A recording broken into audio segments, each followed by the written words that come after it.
Good morning dear students. आपको स्वागत है हमारे द चैम्पियंस एकेडमी के इस ऑनलाइन प्लेटफॉर्म पर। आज से हमारा क्लास नया स्टार्ट हो रहा है जिसका नाम क्या है? पॉलिटी। क्लास कौन सा है हमारा? तो क्लास है पॉलिटी का। ठीक है, तो ये क्लास को हम स्टार्टिंग से पढ़ेंगे, बेसिक से पढ़ेंगे और पूरा कंप्लीट करेंगे। जल्द आपके एग्ज़ाम के पॉइंट ऑफ व्यू के को देखते हुए बहुत जल्द ही कंप्लीट कराएंगे ये पॉलिटी की क्लास को, और बहुत डिटेल में पढ़ने वाले हैं। आप यदि चैनल पे नए हैं तो चैनल को सब्सक्राइब कर लीजिएगा और बेल आइकन प्रेस कर लीजिएगा, जिससे आपको आगे की क्लासों का नोटिफिकेशन आपके मोबाइल पर मिलता रहेगा। ये है हमारा क्लास नंबर फर्स्ट, जिसमें हम बेसिकली मध्य प्रदेश पुलिस 2023 और सब इंस्पेक्टर 2023 के लिए तैयारी करा रहे हैं। इसके अलावा इसमें आप यदि जिसमें भी पॉलिटी की क्वेश्चंस आते हैं, जिसमें राजनीति का, भारतीय राज्य व्यवस्था का, जिसमें भी जिस एग्ज़ाम में भी क्वेश्चंस आते हैं, वो सब वनडे एग्ज़ाम को आप इस वीडियो को देखकर, इस लेक्चर से आप कवर कर लेंगे। ठीक है, तो चलिए, आज ये हमारा क्लास नंबर फर्स्ट है। ऐसे ही हमारा डेली क्लासेस होने वाले हैं, तो आप डेली क्लासों का नोटिफिकेशन के लिए हम आपको बता ही दिए हैं कि चैनल को सब्सक्राइब करना पड़ेगा, तभी आपको मिलेगा, है ना। और बेल आइकन प्रेस करना पड़ेगा, तभी तो आपको नोटिफिकेशन मिलेगा। फिर आप आगे की तैयारी हमसे जुड़कर करेंगे। ठीक है, तो चलिए, हम ज़्यादा आपसे टाइम ना लेते हुए हम आपका पॉलिटी का क्लास स्टार्ट करते हैं, जिसमें हमें पहले जानना है कि पॉलिटी में ये क्या होता है। सबसे पहले हमें जानना होगा एक चीज़, हम पहले बेसिक आपको क्लियर कर देते हैं कि हम इसमें किसमें पॉलिटी की क्लास जो होगा हमारा, ये काहे का है? पॉलिटी का। किसका क्लास है? पॉलिटी का। जो ये हमारा पॉलिटी का क्लास होगा, ये टोटली हैंड रिटन होगा। क्या? Handwritten. हैंड रिटन मतलब, हैंड रिटन मतलब हस्तलिखित। ठीक है, हस्तलिखित मतलब कैसे कि हम इसके लिए आपको पीडीएफ लेके नहीं आएंगे कि हम कोई सा छपा छपाया पीडीएफ लेके आ जाएं, उसको बोल बोल के बताएं और क्लास को एंड करके चले जाएं। ऐसा बिल्कुल नहीं होने वाला। ठीक है, तो इसमें क्या होने वाला है? तो इसमें हमारा होने वाला है कि हम अपने हाथ से लिख लिख करके एक एक चीज़ें हम आपको बताएंगे, जैसे बोर्ड में पढ़ाया जाता है। हम ये इस बोर्ड में आपको लिख लिख करके एक एक चीज़ें हम पॉइंट टू पॉइंट क्लियर करेंगे, जिससे आपका पूरा डाउट क्लियर हो जाएगा और आप भी हमारे साथ अपना पेन कॉपी रख सकते हैं और उसको नोट डाउन करते चलिएगा, जिससे आपको भी रिवीजन करने में ज़्यादा दिक्कत नहीं होगा। यदि आप चाहेंगे तो हम हमारा हैंड रिटन वाला पीडीएफ आपको प्रोवाइड करा देंगे। पहले तो हम क्लास को अब स्टार्ट करते हैं। ठीक है, तो पहले सबसे पहले हम देखेंगे हमारा क्लास क्या है। हमारा क्लास है पॉलिटी का। किसका क्लास है? हमारा क्लास है पॉलिटी। किसका है? पॉलिटी का। ठीक है, इसमें हम सबसे पहले देखने वाले हैं कि संविधान, भारत का संवैधानिक विकास कैसे हुआ। ठीक है, ये चीज़ हम पढ़ेंगे। सबसे पहले क्या पढ़ेंगे हम इसमें कि भारत का जो है, भारत का संवैधानिक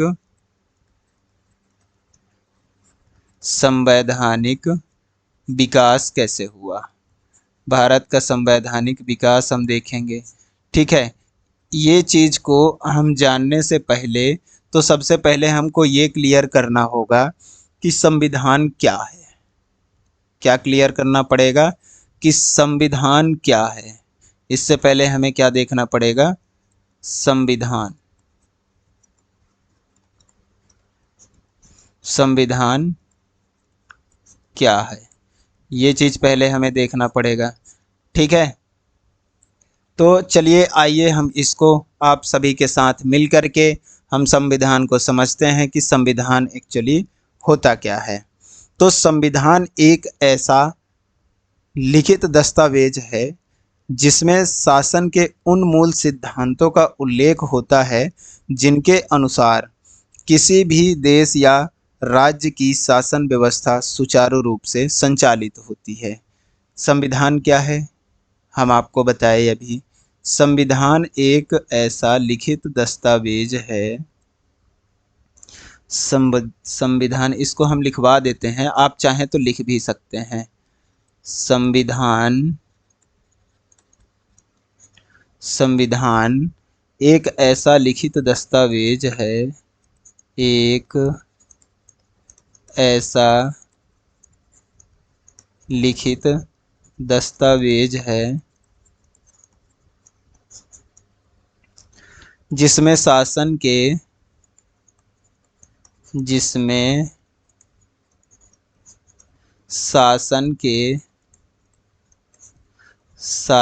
के उन मूल सिद्धांतों का उल्लेख होता है, उन मूल सिद्धांतों का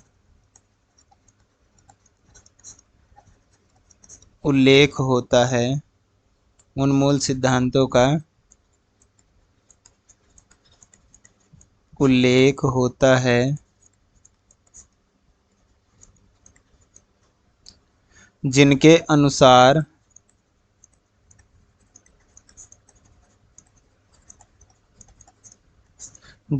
अनुसार किसी भी देश या राज्य की किसी भी देश या राज्य की शासन व्यवस्था सुचारू रूप से शासन व्यवस्था सुचारू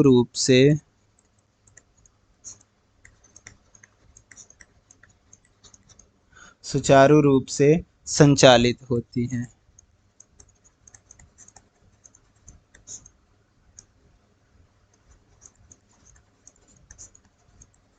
इतना आपको समझ में आया होगा। तो यहाँ पे क्या कहा गया है कि संविधान क्या है। संविधान एक लिखित दस्तावेज है। क्या है, एक लिखित दस्तावेज है जिसमें शासन के उन मूल सिद्धांतों का उल्लेख होता है जिनके अनुसार किसी भी देश या राज्य का शासन व्यवस्था सुचारू रूप से संचालित होती है। ये चीजें आपको पता होंगे। ठीक है, संविधान के अनुसार सरकार का संचालन किया जाता है। यह देश की राजनीतिक व्यवस्था का बुनियादी ढांचा होता है। संविधान क्या होता है, संविधान जो है, यहाँ पे अब हम केवल आपको शॉर्ट ट्रिक में बताएंगे। कैसे शॉर्ट ट्रिक में, कैसे संविधान के अनुसार किसका संचालन होता है, संविधान के अनुसार जो है सरकार का संचालन किया जाता है। सरकार का संचालन होता है, क्या होता है, संचालन होता है, सरकार का संचालन होता है। और यह देश की राजनीतिक व्यवस्था का जो है ढांचा निर्धारण करता है। यह राजनीतिक व्यवस्था का ढांचा बनाता है। क्या बनाता है, ढांचा निर्धारण करता है। ठीक है, इतनी बात आपको समझ में आई होगी। आगे हम देखते हैं कि प्रत्येक देश का जो संविधान होता है उस देश के आदर्शों और उद्देश्यों एवं मूल्यों का दर्पण होता है। जो संविधान होता है कोई भी देश का, संविधान जो होता है, संविधान चाहे वो कोई भी देश का होगा, वहाँ का क्या करता है, संविधान उस देश के, जो भी देश का संविधान होगा उस देश के आदर्शों का, किसका, आदर्शों का और उद्देश्यों का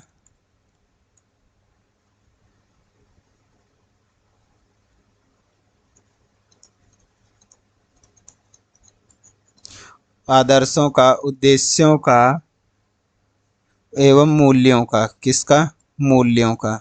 इनका क्या होता है? इनका जो है संविधान क्या होता है? दर्पण होता है। क्या होता है? दर्पण होता है। मतलब इस चीज़ों को कि यहाँ पे जो संविधान होता है उस देश का जो है एक दर्पण के रूप में कार्य करता है, जो किस किस चीज़ को दिखाता है? उसके आदर्शों को दिखाएगा, उसके उद्देश्यों को दिखाएगा, उसके मूल्यों को दिखाता है। ठीक है, तो ये चीज़ें होते हैं। संविधान के 3 अंग होते हैं। अब हम यहाँ देख लेते हैं संविधान के अंग। संविधान के कौन कौन से अंग होते हैं? संविधान के बेसिकली 3 अंग होते हैं। पहला होता है, जो पहला होता है व्यवस्थापिका। क्या होता है? व्यवस्थापिका। व्यवस्थापिका होता है। दूसरा जो होता है वो होता है कार्यपालिका। कार्यपालिका।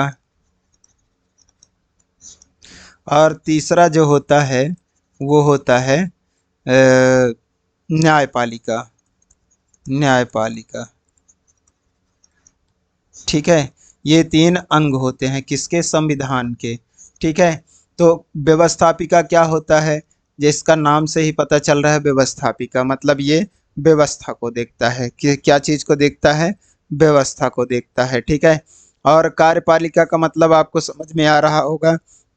कार्यपालिका का मतलब होता है जो कार्य को करते हैं, जो कार्य को करता है वो कार्यपालिका होता है। न्यायपालिका क्या होता है? जो न्याय दिलाता है उसको क्या बोलते हैं? न्यायपालिका बोलते हैं। ठीक है, और जो जो इन तीनों का जो संबंध स्थापित करता है उसको हम क्या कहते हैं? संविधान कहते हैं। क्या कहते हैं? संविधान कहते हैं। उम्मीद है आपको संविधान समझ में आ रहा होगा कि संविधान क्या है। ठीक है, इसके बाद क्या होता है? संवैधानिक विधि देश की सर्वोच्च विधि होती है तथा सभी अन्य विधियां संविधान पर ही आधारित होती हैं।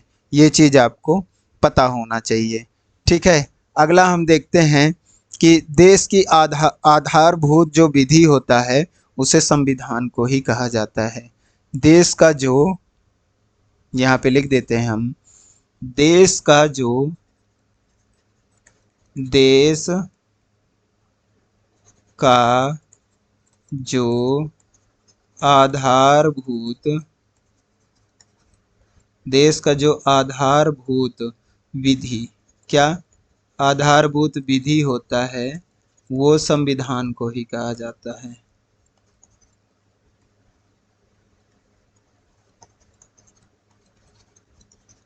देश का जो आधारभूत विधि होता है वो संविधान को ही कहा जाता है।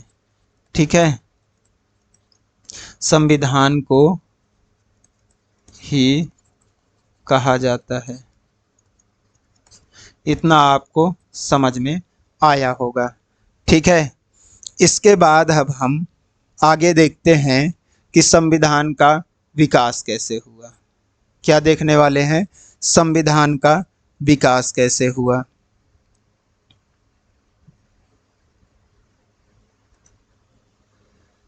संविधान का विकास।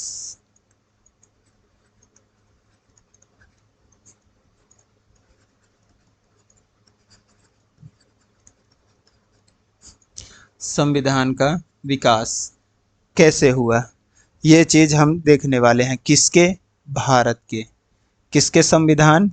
तो हम भारत के संविधान का, भारत संविधान के विकास को देखने वाले हैं। ठीक है, तो भारत में सबसे पहले क्या होता है? संविधान विकास का जो मन बनाया गया, जो कि भारत में एक संविधान होना चाहिए जिससे भारत अच्छे सुचारू रूप से मतलब कि संचालित हो सके, तो इसके लिए जो बनाया गया था, तो सबसे पहले भारत का संविधान के विकास के बारे में कैसे हुआ, तो हम आपको ये चर्चा करते हैं कि भारत में सबसे पहले क्या आता है, एक ब्रिटिश ईस्ट इंडिया कंपनी आता है। सबसे पहले भारत में कौन आता है, British east India company, British east India company. कौन आता है, British east India company Bharat आता है। ये कब आता है, तो ये आता है 1600 ईस्वी में आता है। कब आता है, 1600 ईस्वी में आता है। यह जो है ब्रिटिश ईस्ट इंडिया कंपनी थी, ये भारत में अपना व्यापार करने के उद्देश्य से भारत आता है। कब, सन 1600 में आता है। ठीक है, और उसने व्यापार करने के साथ साथ व्यापार पहले अपना शुरू किया भारत में। ठीक है, अब व्यापार करने के साथ साथ जब वह कुछ दिन व्यापार कर लेता है भारत में, तो उसकी इच्छा होता है कि भारत में जो है, हम भारत में व्यापार करने के बजाय, पहले तो ये व्यापार करने के उद्देश्य से आता है। क्या उद्देश्य से आता है, कि मैं जाके भारत में व्यापार करूंगा, ठीक है, धन कमाऊंगा खूब सारे। लेकिन बाद में क्या करता है, जो ब्रिटिश ईस्ट इंडिया कंपनी है, ये व्यापार करने के बजाय फिर कुछ दिन व्यापार करने के बाद कुछ धन कमा लेता है भारत से। इसके बाद यह व्यापार करने के बजाय ये क्या करने लगता है, इस भारत में शासन जमाने का, अपना प्रशासन करने की मन बनाता है। क्या करता है, यह अपना प्रशासन करने का मन बनाने लगता है। कौन, ईस्ट इंडिया कंपनी भारत में। ठीक है, तब उसने बंगाल और बिहार, जब यह अपना मन बनाता है कि हम भारत में शासन कर लेंगे, अब तो हमारा यहाँ ठीक जमने लग गया, हमारा व्यापार ठीक चलने लग गया, कुछ इन लोगों ने व्यापार के थ्रू पैसे भी, धन भी कमा लिए थे। इसके बाद इन्होंने ईस्ट इंडिया कंपनी क्या सोचता है कि अब यहाँ हम अपना प्रशासन करते हैं, इसमें और ज़्यादा फायदा होगा, इसलिए इन्होंने अपना प्रशासन करने का सोचने लगते हैं। इसके बाद क्या होता है कि ये जो है प्रशासन करने का कहाँ पे सोचते हैं, ये अपना नज़र जो है बंगाल, और एक तो बंगाल, दूसरा तो बिहार, ये दो जगह पर अपना नज़र दौड़ाते हैं। ठीक है, कि हमें यहाँ पे शासन करना चाहिए। जब ये इन दोनों जगह पर जो है, इन दोनों जगह पर अपना नज़र दौड़ाते हैं शासन करने के लिए, तो इसके पश्चात क्या होता है, यहाँ के लोग जो हैं, जो राजे रजवाड़े थे, कुछ अच्छे समझदार लोग थे, वो क्या करते हैं कि भैया हम आपको तो शासन नहीं जमाने देंगे यहाँ, क्योंकि वो अंग्रेजी शासन जमाना चाहते थे। तो इसके वजह से ये यहाँ पे अपना शासन ना जमाने देने की वजह से यहाँ पे क्या करते हैं, इन्होंने इन्होंने एक युद्ध का आयोजन कर देता है इनके साथ। क्या कर देता है, एक युद्ध का आयोजन। ठीक है, तो यहाँ पे जो है युद्ध होता है, जिस युद्ध को हम क्या कहते हैं, प्लासी का युद्ध, प्लासी का युद्ध।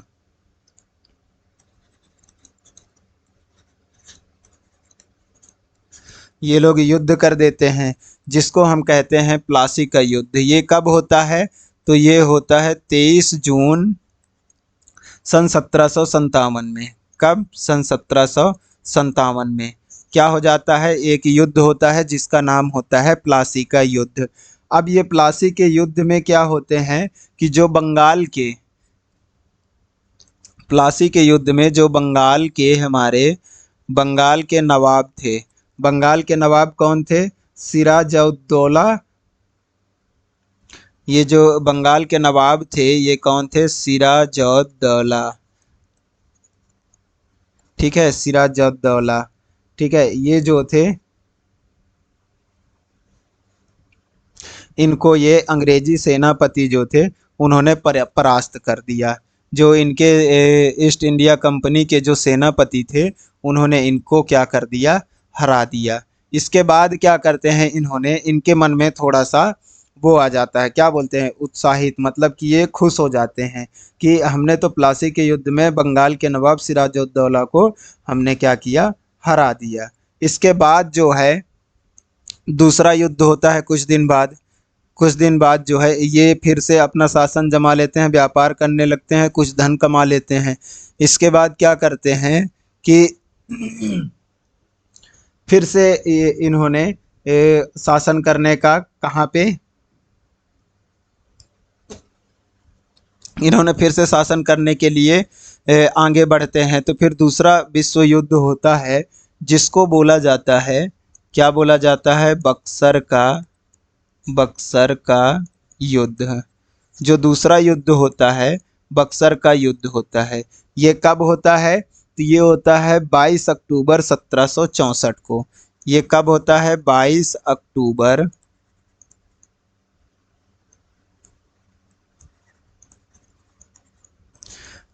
सन 1764 को। ठीक है, ये बक्सर का युद्ध होता है, ये द्वितीय विश्व युद्ध था। ठीक है, ये कहाँ पे होता है, मीर कासिम एवं हेक्टर मुनारो के बीच होता है। ठीक है, तो इतना आपको पता होगा, ये मेन दो युद्ध होते हैं। इसके बाद क्या करते हैं, ये बक्सर के युद्ध के बाद जो अंग्रेजी शासन थे वो, ठीक है, अपनी भूमिका में आ गए, किंग भूमिका में, मतलब कि हम तो अब यहाँ के राजा हो गए करके।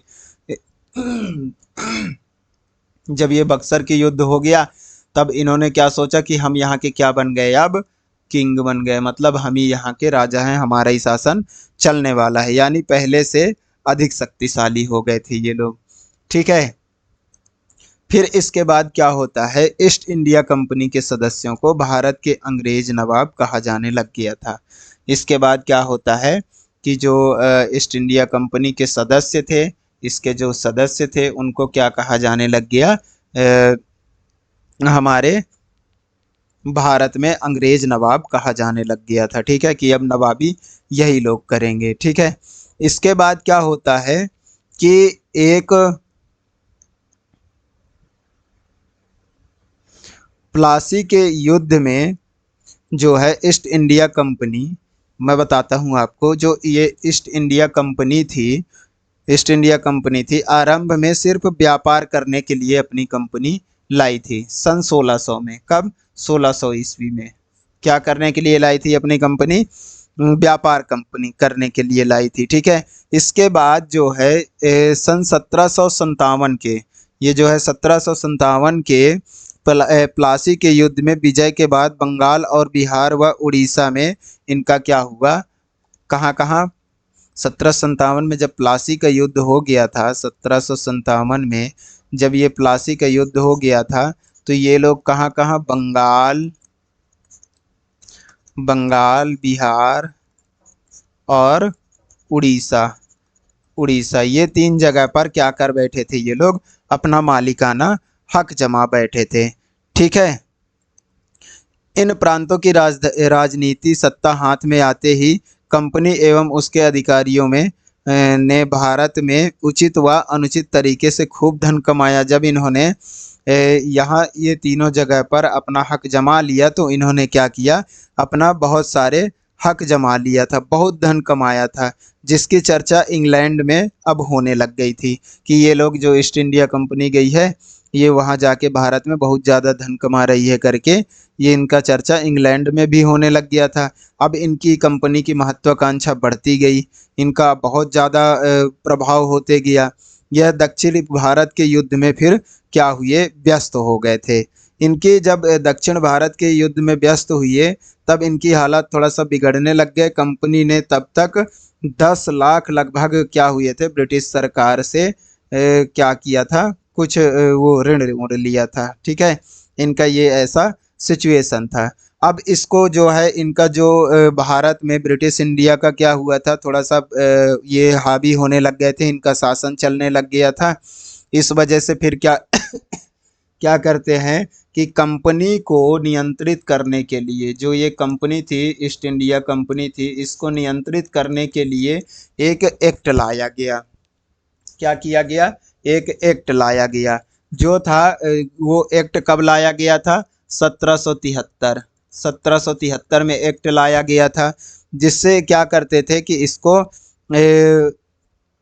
ये कंपनी को क्या करते थे, नियंत्रण करने के लिए एक्ट लाया गया था, ताकि तत्कालीन ब्रिटिश प्रधानमंत्री लॉर्ड नॉर्थ द्वारा गोपनीय समिति की सिफारिश पर ये 1773 का एक्ट पारित किया गया था, जिसको हम क्या कहते हैं, 1773 का रेगुलेटिंग एक्ट।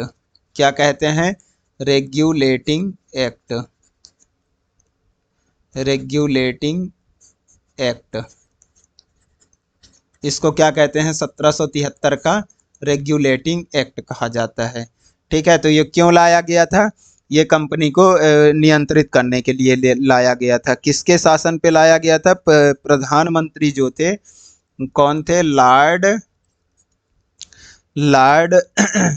नॉर्थ, कौन थे, लॉर्ड नॉर्थ के से सहमति से, गोपनीय समिति के सिफारिश से, लॉर्ड नॉर्थ के जो है ये गोपनीय समिति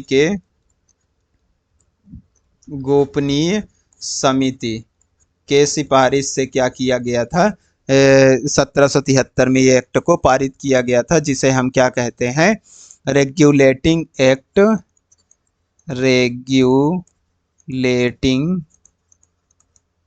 रेगुलेटिंग एक्ट 1773। ये 1773 का क्या था, रेगुलेटिंग एक्ट था। इसको पहला रेगुलेटिंग एक्ट कब आया था, 1773 में आया था, ये आपको याद रह जाएगा। इसके बाद जो है भारत का जो है संवैधानिक विकास किस हिसाब से हुआ, सबसे पहले ईस्ट इंडिया कंपनी के अंतर्गत क्या किया गया, रेगुलेटिंग एक्ट लाया गया। इसके बाद दूसरा एक्ट कब लाया गया था, ये चीज़ मैं आपको पहले क्लियर कर देता हूँ। इसके बाद दूसरा जो एक्ट लाया गया था वो पिट्स इंडिया एक्ट था। क्या था, पिट्स इंडिया एक्ट। ये कब लाया गया था, तो पिट्स इंडिया एक्ट जो है लाया गया था, ये सन 1773 में लाया गया था। ठीक है, सॉरी 1773 में तो रेगुलेटिंग एक्ट लाया गया था। 1784 में, कब, 1784 में क्या लाया गया था, पिट्स इंडिया एक्ट लाया गया था। इसके बाद चार जो है चार्टर एक्ट आते हैं, चार्टर एक्ट लाते हैं। ये कितने, 4 चार्टर एक्ट लाते हैं, जो कि एक 1793 का चार्टर एक्ट होता है, फिर होता है 1813 का चार्टर एक्ट होता है, फिर इसके बाद 1833 का चार्टर एक्ट होता है, फिर इसके बाद होता है 1853 का चार्टर एक्ट होता है। ठीक है, इसके बाद ये तो किसका था, ईस्ट इंडिया कंपनी का था। ठीक है, इसके बाद जो है क्या आता है, इसके बाद आता है ब्रिटिश क्राउन के अंतर्गत, किसके, अब ब्रिटिश शासन के अंतर्गत, किसके, ब्रिटिश क्राउन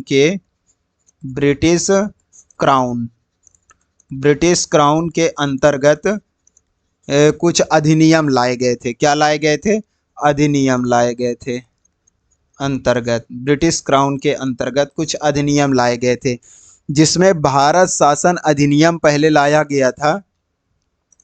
जिसमें क्या लाया गया था पहले, भारत शासन अधिनियम, भारत शासन अधिनियम कौन सा लाया गया था, तो लाया गया था 1858। कौन सा लाया गया, इसके ब्रिटिश शासन के द्वारा भारत शासन अधिनियम 1858 लाया गया। इसके बाद नेक्स्ट लाया गया था क्या, भारत परिषद अधिनियम 1861। तो सेकंड क्या लाया गया, भारत परिषद अधिनियम 1861, क्या, 1861। ठीक है, फिर इसके बाद दूसरा क्या अधिनियम आता है, तो दूसरा आता है भारत परिषद अधिनियम, क्या आता है, तो भारत परिषद अधिनियम आता है 1892। फिर एक बार भारत परिषद अधिनियम आ गया था, कब, 1892 में। फिर एक बार आता है भारत परिषद अधिनियम 1909 में। फिर एक कौन सा आता है, तो ये आता है 1909 में आता है भारत परिषद अधिनियम। ठीक है, फिर इसके बाद हम देख लेते हैं कि इसके बाद फिर भारत शासन अधिनियम आता है 1919 का। ये चीज़ें ज़्यादा एग्जाम में डीपली तो पूछा नहीं जाता है, लेकिन कभी कभी पूछ ले तो आपको भूलना नहीं चाहिए, इसलिए हम आपको ये चीज़ें क्लियर करा रहे हैं। तो इसके बाद फिर कौन सा आता है, भारत शासन अधिनियम ही फिर से लौट के आता है। भारत शासन अधिनियम, भारत शासन अधिनियम। फिर कौन सा आता है भारत शासन अधिनियम? तो आता है हमारा 1919 में।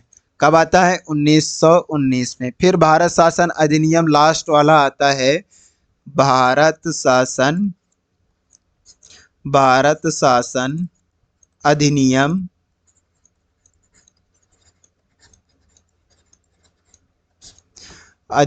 कौन सा आता है? 1935।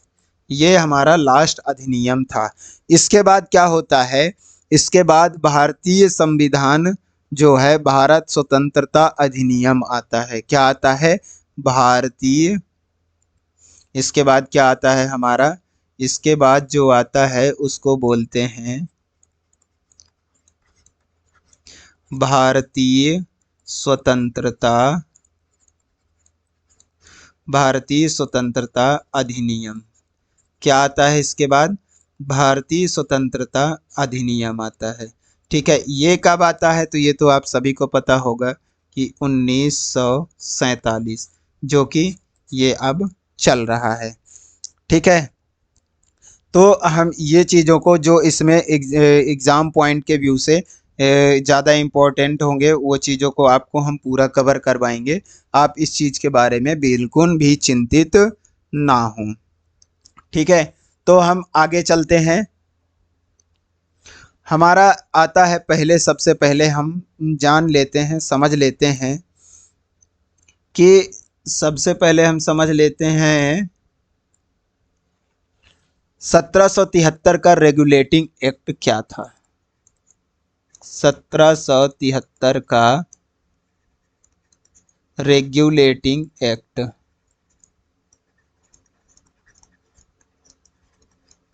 1773 का रेगुलेटिंग एक्ट, इसके विषय में हम थोड़ा जानकारी लेते हैं कि ये एक्चुअली में क्या था। इस अधिनियम के द्वारा भारत में पहली बार कंपनी पर ब्रिटिश संसद के नियंत्रण की शुरुआत हुई, अर्थात कंपनी की लूट नीति को समाप्त करने के लिए ब्रिटिश संसद के द्वारा यह अधिनियम पारित किया गया था। यह अधिनियम जो है, इस अधिनियम के द्वारा भारत में पहली बार, इस अधिनियम के द्वारा क्या हुआ था हम आपको अच्छे से समझा देते हैं कि इस अधिनियम के द्वारा भारत में पहली बार क्या हुआ? ब्रिटिश संसद का नियंत्रण हुआ था। क्या हो गया? ब्रिटिश संसद का, सांसद का नियंत्रण शुरू हो गया इस अधिनियम के थ्रू। ठीक है, इस अधिनियम के थ्रू ब्रिटिश सांसद का नियंत्रण शुरू हो गया। जब नियंत्रण शुरू हुआ तो जो हमारा था ईस्ट इंडिया कंपनी, क्या था? ईस्ट इंडिया कंपनी जो था, इसका जो है पूरा जो लूट नीति है, लूट नीति वो पूरी तरह से क्या हो गया? खत्म हो गया। ईस्ट इंडिया कंपनी की क्या हुआ? लूट नीति को समाप्त कर दिया गया। ठीक है, वह ये लूट नीति को ही समाप्त करने के लिए, जो ये लूट नीति को ही समाप्त करने के लिए क्या लाया गया था? इस एक्ट को लाया गया था। किसको? 1773 के रेगुलेटिंग एक्ट को लाया गया था। इतनी बात आपको समझ में आता है। इस अधिनियम के द्वारा बम्बई तथा मद्रास को बंगाल प्रेसिडेंसी के अधीन किया गया था तथा गवर्नर की कानूनी शक्तियों को छोड़कर समस्त शक्तियां बंगाल के गवर्नर जनरल के अधीन की गई थी। ठीक है, तो आपको बात समझ में आई। यहाँ पे क्या कहा गया है कि यहाँ पे क्या किया गया कि जो इस अधिनियम के द्वारा क्या किया गया, बम्बई, इस अधिनियम के द्वारा क्या किया गया? बम्बई प्लस किसको? मद्रास को, मद्रास प्रेसिडेंसी को क्या किया गया? बम्बई तथा मद्रास प्रेसिडेंसी को क्या किया गया था? इसको किया गया था बंगाल प्रेसिडेंसी के अधीन किया गया था। ये दोनों को क्या किया गया था? बंगाल प्रेसिडेंसी के Bengal presidency presidency Bengal presidency के अधीन किया गया था। ठीक है, तो इतनी बात आपको समझ में आता है। अब यहाँ का गवर्नर की कानूनी शक्तियों को छोड़कर जो मतलब अंग्रेजी शासन थे उनके शक्तियाँ फिर कमज़ोर पड़ गए। फिर यहाँ पे शासन किसका चलने लग गया था? तो यहाँ पे शासन चलने लग गया था बंगाल के गवर्नर का। किसका? बंगाल के गवर्नर का। किसका शासन चलने लग गया था? बंगाल के गवर्नर का। ठीक है, तो सबसे पहले बंगाल का गवर्नर कौन था? बंगाल के गवर्नर को क्या कहा जाने लग गया था? बंगाल के गवर्नर को कहा जाने लग गया था, बंगाल के गवर्नर को कहा जाता था गवर्नर जनरल। क्या कहा जाता था? Governor general. क्या कहा जाता था बंगाल के गवर्नर को? तो बंगाल के गवर्नर को गवर्नर जनरल कहा जाने लगा। ठीक है, इतनी बात आपको अच्छे से समझ में आया होगा। अब बंगाल का प्रथम गवर्नर जनरल जो थे, बंगाल के प्रथम गवर्नर जनरल कौन थे? तो वो थे वारेन हेस्टिंग्स। कौन थे? Warren Hastings.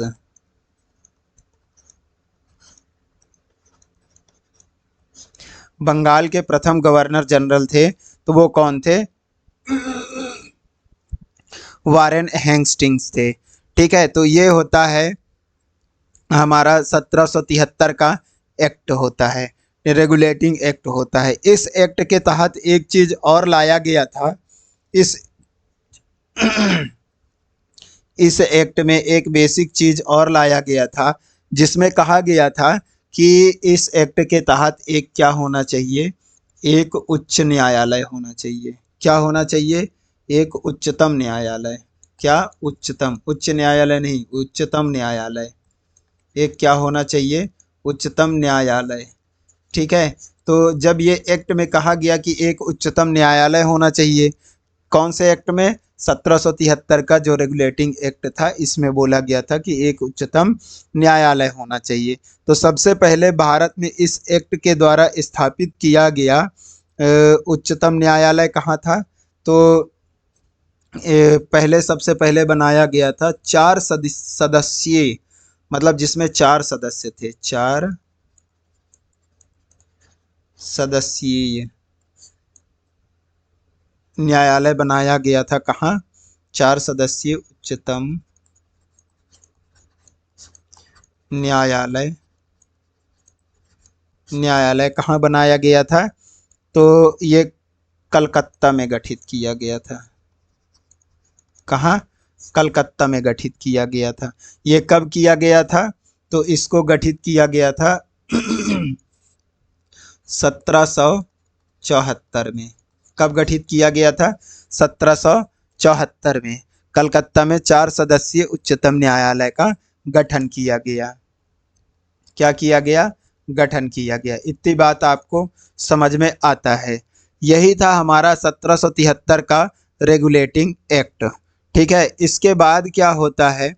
कुछ कमियों को दूर करने के लिए एक एक्ट ऑफ सेटलमेंट लाया जाता है 1781 में। एक एक्ट ऑफ क्या लाया जाता है? जो एक्ट ऑफ सेटलमेंट लाया जाता है 1781 में। 1781 में क्या लाया जाता है? Act of settlement. Act of settlement लाया जाता है 1781 में, जो रेगुलेटिंग एक्ट में व्याप्त कमियों को दूर करने के लिए लाया गया था। ये एक्ट को क्यों लाया गया था? कि जो रेगुलेटिंग एक्ट में जो कुछ कमी होगा, जो थोड़ी बहुत कमी होगा, रेगुलेटिंग एक्ट, इसको हम लिख देते हैं रेगुलेटिंग एक्ट की कुछ कमियों को दूर करने के लिए लाया गया था। दूर करने के लिए लाया गया था। इतनी बात आपको समझ में आया। इसके बाद आता है हमारा कौन सा एक्ट, तो आता है पिट्स इंडिया एक्ट आता है। इसके बाद क्या आता है, इतने सारे कहानी होने के बाद क्या आता है हमारा पिट्स इंडिया एक्ट। क्या आता है, पिट्स इंडिया एक्ट।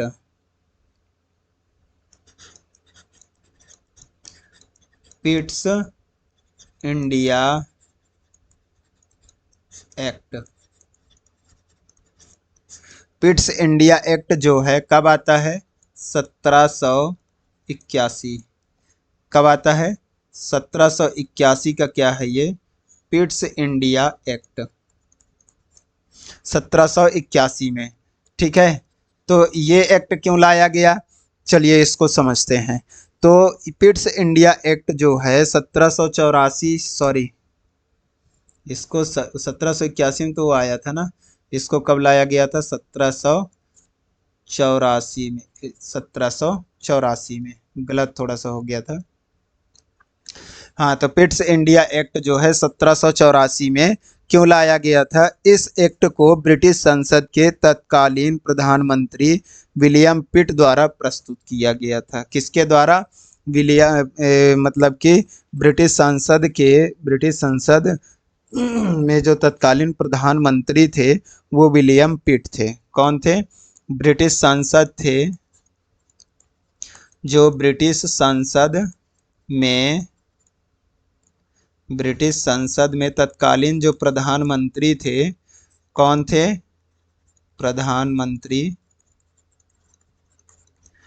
प्रधानमंत्री विलियम पिट। कौन, विलियम पिट द्वारा इस एक्ट को लाया गया था। विलियम पिट द्वारा इस एक्ट को प्रस्तुत किया गया था। इस एक्ट के माध्यम से कंपनी के व्यापारिक एवं प्रशासनिक शक्तियों एवं कार्यों को अलग अलग कर दिया गया था। इसमें जैसे शासन चला रहे थे अपना अलग, और अपना जो व्यापार चला रहे थे, है ना, उस शक्तियों को जो है इस एक्ट के थ्रू क्या कर दिया गया था, उस शक्तियों को अलग अलग कर दिया गया था।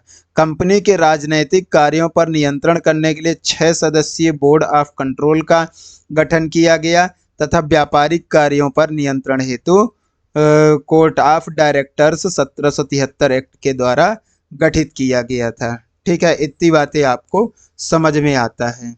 अब आता है इसके बाद हमारा 1793 का चार्टर एक्ट। तो 1793 का जो इसके बाद क्या आता है हमारा, 1793 का चार्टर एक्ट। क्या आता है, चार्टर एक्ट आता है। इसको दूसरे कलर में लिख देते हैं, आपको विजिबल अच्छे से होगा। इसके बाद क्या आता है, 1793 का चार्टर एक्ट। क्या आता है, चार्टर एक्ट। तो इस 1793 के चार्टर एक्ट में क्या होता है, इस एक्ट के द्वारा कंपनी के व्यापारिक अधिकारों को 20 वर्ष हेतु बढ़ा दिया गया था। इस एक्ट के तहत बोर्ड ऑफ कंट्रोल के अधिकारियों का वेतन भारतीय राजस्व से मिलने लग गया था। जो ये एक्ट आया था, इस एक्ट के थ्रू क्या हुआ था कि जो पेमेंट था वो भारतीय राजस्व से मिलने लग गया था, और 20 वर्ष हेतु इनका व्यापारिक अधिकारों को बढ़ा दिया गया था।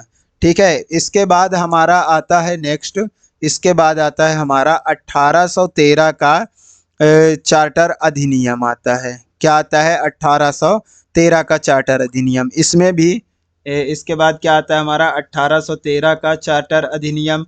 इसमें भी क्या बताया जाता है कि इसमें भी जो व्यापार का समय था उसको क्या कर दिया गया था, 20 साल के लिए बढ़ा दिया गया था। साथ में ही व्यापार करने के लिए एकाधिकार को भी समाप्त कर दिया गया था। इसमें क्या कर दिया गया था, व्यापार करने के जो एकाधिकार होते हैं उसे भी समाप्त कर दिया गया था। इसके अलावा उसे चीन के साथ व्यापार एवं पूर्वी देशों के साथ चाय का व्यापार संबंध में 20 वर्ष का एकाधिकार प्राप्त हो गया। जो पूर्वी देश हैं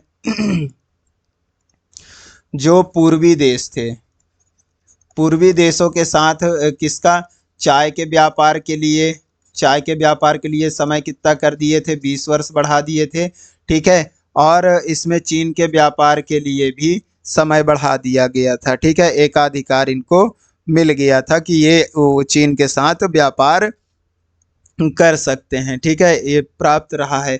ठीक है, किसमें, 1800 चार्टर के 1813 का चार्टर अधिनियम के थ्रू हुआ था। ठीक है, फिर इसके बाद हमारा आता है 1833 का, किसका, 1833 का अधिनियम आता है।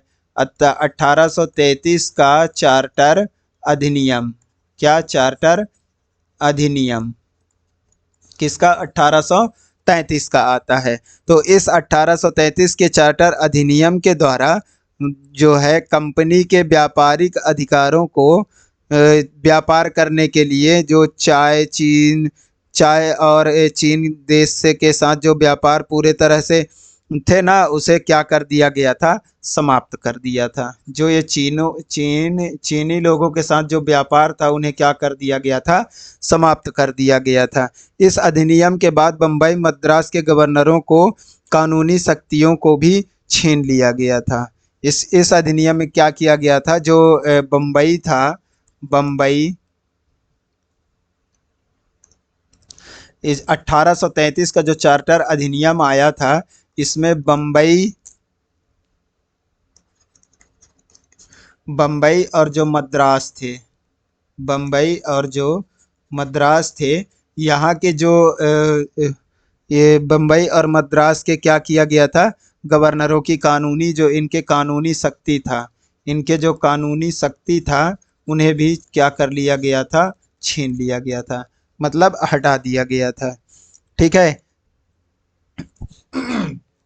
बंगाल के गवर्नर को गवर्नर जनरल को भारत का गवर्नर जनरल कहा जाने लगा इस एक्ट में, तथा भारत का जो पहला गवर्नर जनरल था लॉर्ड विलियम बेंटिक को बनाया गया था।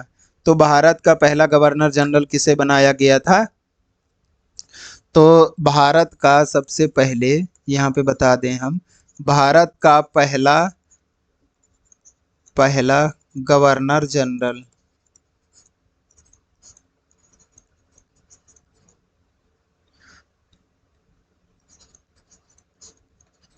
किसे बनाया गया, लॉर्ड विलियम बेंटिक,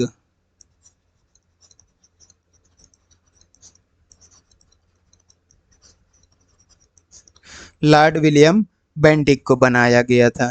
ठीक है, इसके बाद हमारा आता है, इसके बाद क्या आता है हमारा,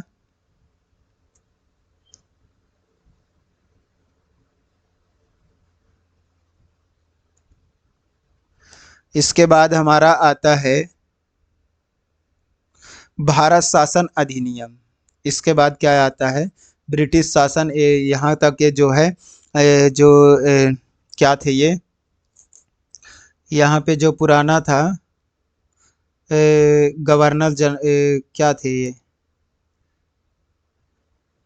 ब्रिटिश के जो ईस्ट इंडिया कंपनी के जो अंग्रेजी शासक थे, वहाँ यहाँ तक इनका पूरी तरह से क्या होता है, प्रथा समाप्त हो जाता है।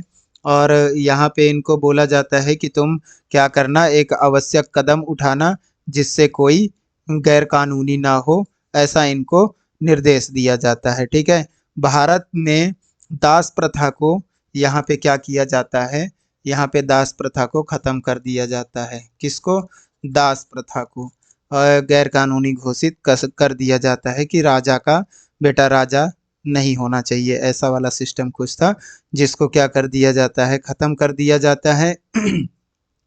इसके बाद हमारा आता है भारत शासन अधिनियम 1858। क्या आता है, भारत शासन अधिनियम 1858। ये भारत शासन अधिनियम 1858 क्या होता है, इसको हम आपके साथ अगले लेक्चर में देखेंगे। तब तक के लिए हम क्लास को विराम देते हैं। और आपको क्लास कैसा लगा आप हमें बता दीजिए कमेंट में। और यदि आप चैनल पे नए हैं तो चैनल को ज़रूर सब्सक्राइब कर लीजिए और बेल आइकन को प्रेस कर लीजिए, जिससे आपको आगे का क्लास मिलेगा आपको नोटिफिकेशन के थ्रू। तो आप अपना जो है पॉलिटी कंटिन्यू रख पाएंगे और हमारे साथ जुड़े रहेंगे। तो चलिए ठीक है, bye bye, take care, thank you.